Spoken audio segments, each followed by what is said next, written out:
Konbanwa minasan! Sasuga, it's me, Jonari des. So, this time, meron lang ako gusto i-share sa inyo. Pangilang beses na kasi kami naka-timing ng ganito, yung mga store na namimigay ng hanger. And dito pala ito sa may Shimamura Imari branch. Tatlo. Kapatin mo na.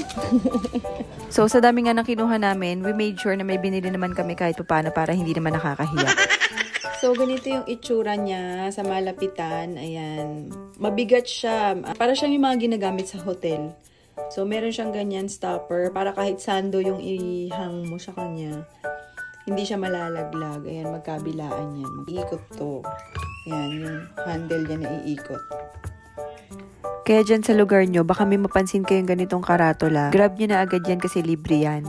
Ito naman, sa ibang store namin to nakuha. Pambatang hanger naman siya. Ayan, kung i-compare mo siya sa regular hanger, syempre mas maliit siya kasi nga pambata siya. Madami-dami rin kaming kinuha kasi nga mas madali magsampay sa ganito kasi saktong-sakto siya sa damit ng mga bata.